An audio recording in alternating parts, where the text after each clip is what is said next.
Assalamualaikum warahmatullahi wabarakatuh. Hai semuanya, perkenalkan nama saya Kalestina dengan NIM 245116025. Saya di sini akan menjelaskan mengenai soal yang ada di sini. Gimana caranya? Tonton terus ya. Di soal pertama, tanggal 1 Oktober 2024 PTMU membeli 100 lembar saham biasa PTMC dengan harga pasarnya 1000 per lembar. Nilai par saham PTMC adalah 600 per lembar. PTMU membayar biaya transaksi yang terkait langsung sebesar 5 juta. Persentasi kepemilikan hak suara bagi PTMU adalah 10%. Pembelian saham ini tidak menghasilkan pengaruh signifikan bagi PTMU terhadap PTMC. Pada tanggal 1 Oktober 2025, PTMU menjual 50 lembar saham PTMC dengan harga 1.200 per lembar. Dan pada tanggal 31 Desember 2024 dan 2025 masing-masing mendapatkan 1.300 dan 1.000 laba bersihnya, yaitu PTMC tahun 2024 dan 2005 masing-masing 300 juta dan 500 juta. Dividen tunai yang dibagikan dan dibayarkan PTMC tahun 2004 yaitu dibayar dan dibagikannya Mei 2024 dan 2025 dibagikan dan dibayarin Mei 2025 masing-masing 100 juta dan 200 juta. Tugasnya, buatlah jurnal selama tahun 2024 dan 2025 di pembukaan PTMU terkait kepemilikan saham PTMC dengan menggunakan metode trading. Lalu yang kedua, sajikan investasi di laporan keuangan akhir tahun 2024 dan 2025. Maka jurnal yang pertama adalah tahun 2024. Pada 1 Oktober terjadi jurnalnya itu investasi saham karena pembelian di tanggal 1 Oktober. Nih, saham yang dibeli segini 100.000 lembar, lalu dikali yang ini hasilnya 100 juta. Maka jurnalnya adalah investasi saham PTMU 100 juta, lalu beban transaksi investasi sahamnya itu 5 juta, dan di kreditnya itu kas 105.000 juta. 105.000 ini terdapat dari pertambahan investasi ini ditambah dengan beban transaksi investasi saham, maka di hasilnya 105.000 juta. Lalu yang kedua, pada tanggal 31 Desembernya ada perhitungannya. Jadi nilai wajarnya itu 1.300 yang ini. Nah, yang ini harga pasar 1.300 dikali dengan tadi lembar saham yang dibelinya kan 100.000, maka 1.300 dikali dengan 100.000 jadi 130 juta. Lalu nilai perolehan awalnya itu tadi 100 juta ya. Ini dikurangi. Lalu selisih yang didapat adalah 30 juta. Maka jurnalnya pada 31 Desember adalah penyesuaian perubahan nilai wajar di debit senilai 30 juta dan di kreditnya keuntungan belum terrealisasikan atau laba ruginya di kredit 30 juta. Lalu pada saat pembayaran atau dibagikan pada Mei tadi yang ada di soal, jurnalnya adalah di debitnya yaitu kas dan pendapatan dividennya yaitu 20 juta. Lalu pada tahun 2025-nya terjadi penjualan, maka dengan harga jualnya 1.200 dikali dengan 50.000 lembar, maka dihasilkanlah 60 juta.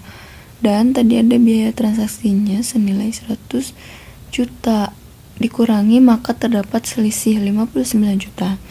Nah, nilai investasinya 100 juta dikali dengan 50%. Hasilnya adalah 50 juta. Lalu keuntungan penjualannya itu dapat dari 59 juta dari selisih yang di atas dikurangi dengan 50 juta yang nilai investasinya. Hasilnya adalah 9 juta. Maka jurnalnya pada 1 Oktober 2025 adalah di debitnya itu kas 59 juta dan investasi saham PTMC yaitu di kredit 50 juta dan keuntungan penjualan sahamnya 9 juta. Lalu 31 Desember 2025-nya nilai wajar 31 Desember yang 2024 yang 1.000 lembar dikali dengan 50 lembar, maka hasilnya 50 lembar. Nilai perolehan awalnya yang tersisa adalah 50 lembar, maka penyesuaian perubahannya adalah 0. Maka dari itu tanggal 31 Desember 2025 ini tidak ada penyurnalan karena tidak ada penyesuaian perubahan di selanjutnya. Lalu kita juga diminta untuk membuat laporan keuangannya. Di sini ada laporan posisi keuangannya PT MC per 31 Desember 2024. Di aset lancarnya ada investasi saham PT MC senilai 130 juta. Dan PT MC juga ada laporan posisi keuangannya di tahun 2025-nya itu ada aset lancar juga di investasi saham PT MC senilai 50 juta. Lalu bagian laporan laba ruginya per 31 Desember 2024, pendapatan dan beban lain-lainnya ada keuntungan belum terrealisasi laba atau ruginya yaitu 30 juta. Maka laba bersihnya 30 juta. Lalu di tahun 2025, maaf ya itu salah, ya harusnya 2025, pendapatan dan beban lain-lainnya itu ada pendapatan dividen 20 juta dan kerugian penjualan saham yaitu 9 juta. Lalu kerugian belum terrealisasinya atau laba ruginya yaitu 30 juta. Itu dikurang maka terdapat hasil laba bersihnya itu 1 juta minus. Oke, yang selanjutnya adalah soal yang kedua, yaitu jelaskan mengenai macam-macam pendapatan dan berikan contoh jurnalnya. Nah, seperti ini ya. Nah, sini ada beberapa macam yang aku ambil, ada 5 macam. Yang pertama adalah operating revenue atau pendapatan operasional. Pendapatan ini yang berasal dari kegiatan bisnis utama perusahaan seperti pendapatan jasa dan pendapatan penjualan. Lalu yang keduanya adalah non-operating revenue atau pendapatan non-operasional. Pendapatan yang berasal dari luar bisnis ini maksudnya pendapatan yang berasal dari luar bisnis, dari perusahaannya. Contohnya seperti pendapatan dividen, pendapatan bunga, pendapatan sewa, dan lain sebagainya. Lalu yang ketiga ada recurring revenue atau pendapatan berulang. Pendapatan ini yang diperoleh dari secara terus-menerus dalam jangka waktu tertentu. Jenis ini sering terjadi pada bisnis yang berlangganan, contohnya seperti Netflix, Spotify, video, dan lain sebagainya.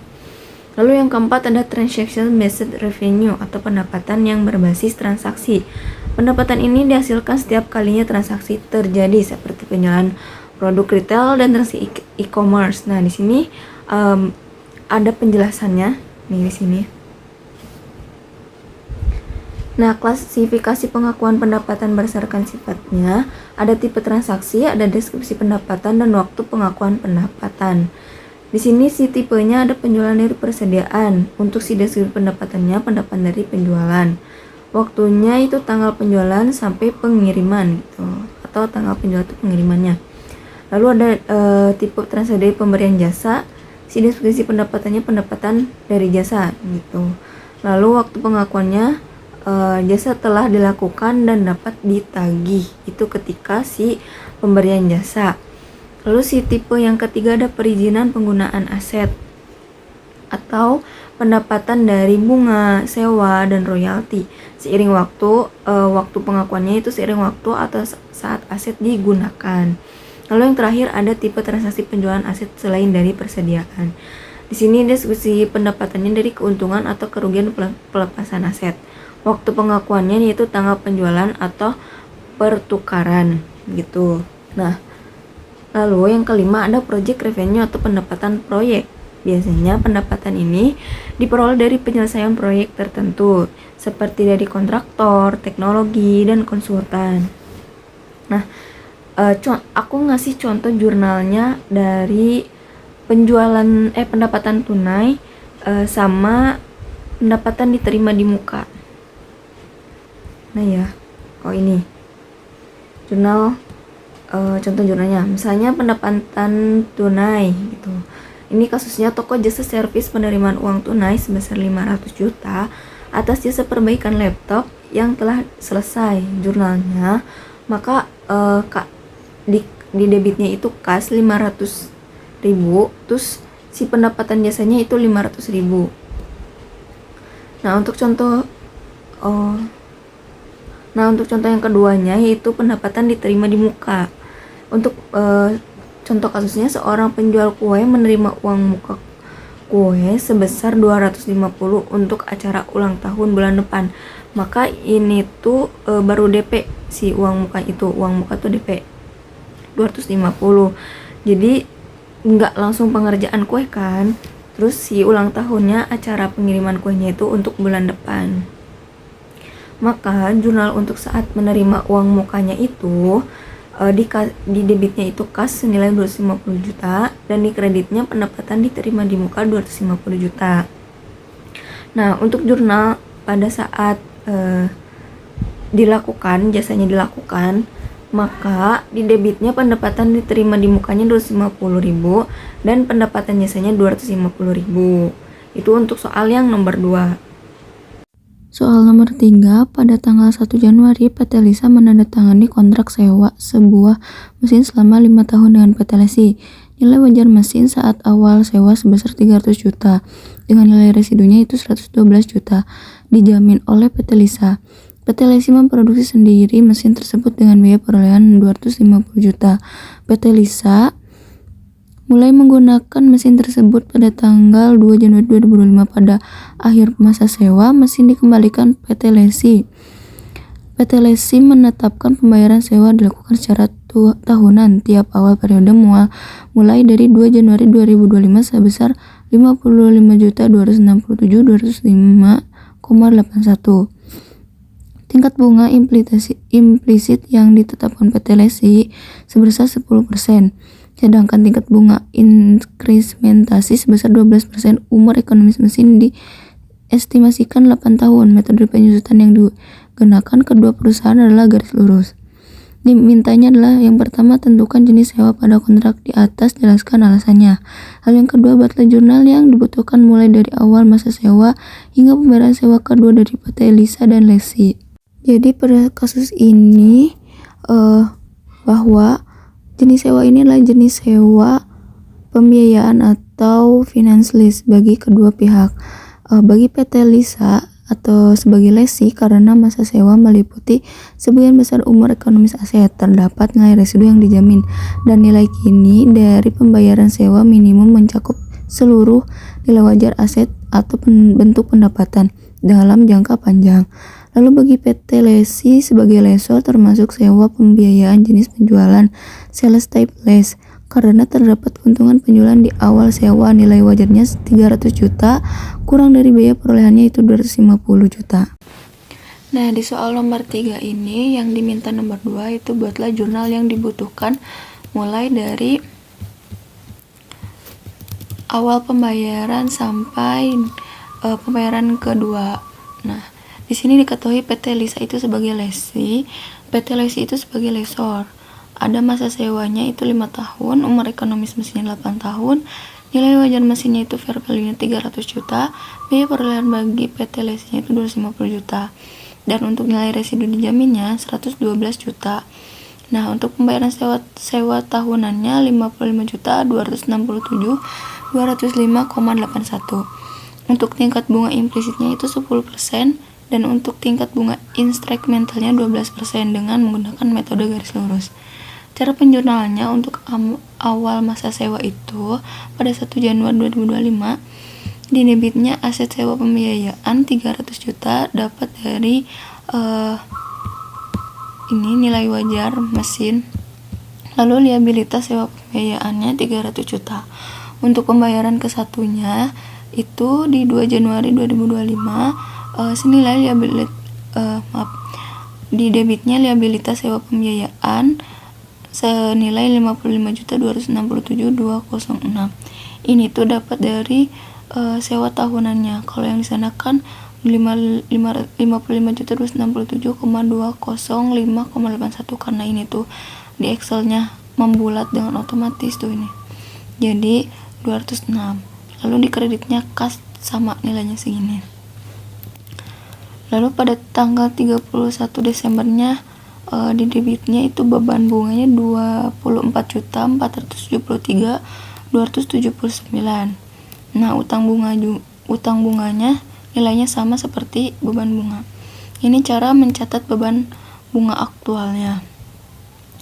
Lalu untuk beban penyusutannya, sini penyusutan asetnya.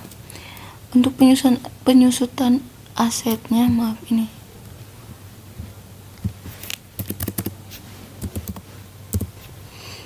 senilai 37.600.000 dan di kreditnya akumulasi penyusutannya 37.600.000. Nah, untuk pembayaran kedua dan seterusnya ini ada tabel amortisasinya. Nah, di bawah. Nah, ini kan 30.793 ini. Nah, dapat dari sini.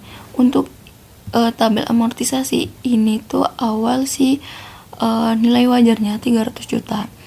Untuk tanggal 2-nya pembayaran awal tuh penerimaan sewanya 55.267.206.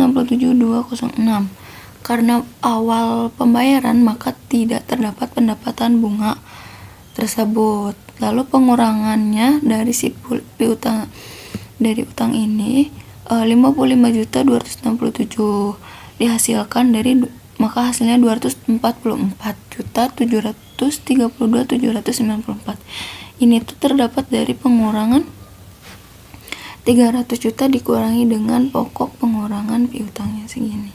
Maka hasilnya 244.732. Nah, untuk pembayaran keduanya yaitu masih sama, penerimaan sewanya 55.267 dan pendapatan bunga karena sudah masuk ke pembayaran kedua maka munculnya pendapatan bunga 10%.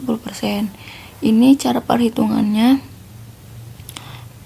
nilai piutang sewa dikali dengan 10%, maka hasilnya adalah 30.793.926.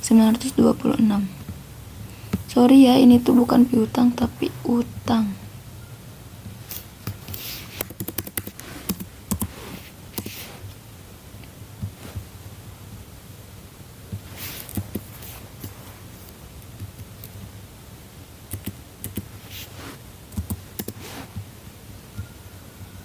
Nah, segini. Tuh, sama kan? Ini juga 24 juta dapat dari si bunga tadi yang di persen dikali 10%. Untuk ini tuh kasnya itu dapat dari ini ditambah ini sama dengan 55.267. Nah, untuk PT Lesi sebagai lesor awal sewanya penjualan sewanya 1 Januari 2025 di debitnya aset sewa pembiayaan persediaan atau mesin, lalu di kreditnya lagi keuntungan penjualan senilai 250 juta. Nah, ini yang tadi persediaan mesinnya yang di atas. Nah, ini 250 juta. Untuk ini keuntungannya. Nah, untuk sewa ke pertamanya itu sama ya, bedanya itu dari si akunnya, nama akunnya. Kalau yang ini, yang tadi tuh utang, kalau yang ini piutang.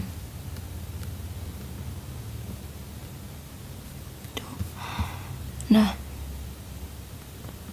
di debitnya itu kas dan di kreditnya itu piutang sewa, harganya sama nominalnya sama seperti sewa tahunan 55.267.206.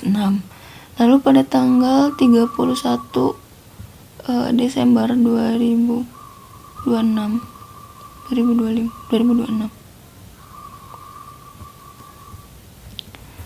sorry guys, ini tuh 1 Januari.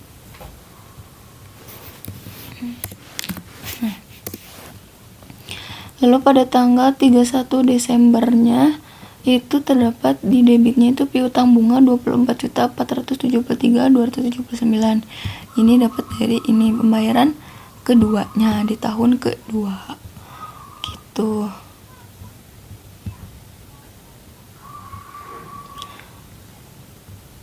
Ini pembayaran ini masih pembayaran pertama.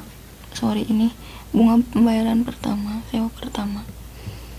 Lalu yang keduanya ini pembayaran sewa kedua, di debitnya kas, di kreditnya piutang bunga dan di kreditnya lagi piutang sewa senilai 24.473.293 gitu.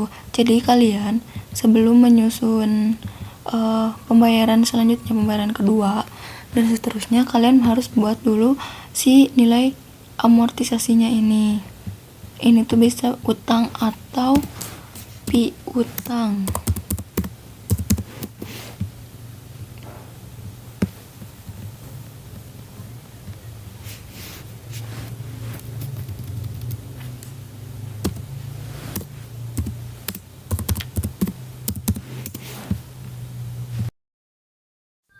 Lalu nomor 4, membuat jurnal koreksi. Nah, pada tanggal 7 Januari perusahaan membeli perlengkapan kantor senilai 220.000 secara kredit.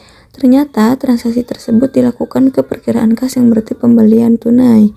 Tanggal 11 Januari diketahui kesalahannya, lalu diminta untuk membuat jurnal koreksi. Untuk kasus yang keduanya itu tanggal 4 Januari pihak perusahaan membayar beban iklan senilai 172.000. Ternyata saat diposting beban iklan dicatat sebesar 135.000. Tanggal 6-nya diketahui kesalahan itu diminta buat jurnal koreksi. Tanggal 7 Januari yang di jurnalnya itu perlengkapan kantor di debit senilai 220.000, di kreditnya itu kas 220.000. Ini tuh sebenarnya jurnal yang salah karena tidak seharusnya seperti itu. Nah, untuk jurnal yang seharusnya itu di debitnya itu di debitnya itu kas senilai 220 juta dan di kreditnya itu utang usaha 220 juta. Sedangkan di sini perlengkapan kantor dan kas ya. Nah, maka jurnal koreksinya pada tanggal 11 Januari itu di debitnya itu menjadi kas atau perlengkapan kantornya 220.000 dan di kreditnya itu utang usaha 220. Gitu. Ini kebalik kasnya aja ya. Nah, lalu untuk jurnal koreksi yang kedua, kasus yang kedua pada 4 Januari ini jurnal yang salahnya itu beban iklannya di debit, si kasnya itu di kredit ya 135.000 dan 135.000. Yang seharusnya itu kan beban iklannya di debit, maaf ini tuh bukan kesalahan dari si 6 akunnya atau keterangannya, tapi lebih ke si nominalnya yang seharusnya 72 juta malah jadi 135 juta gitu. Maka jurnal koreksinya pada 6 Januari di debitnya tetap beban iklan dan di kreditnya tetap kas, tapi si jurnal koreksinya tambahan dari si kurang dari yang kesalahan tadi itu 37.000.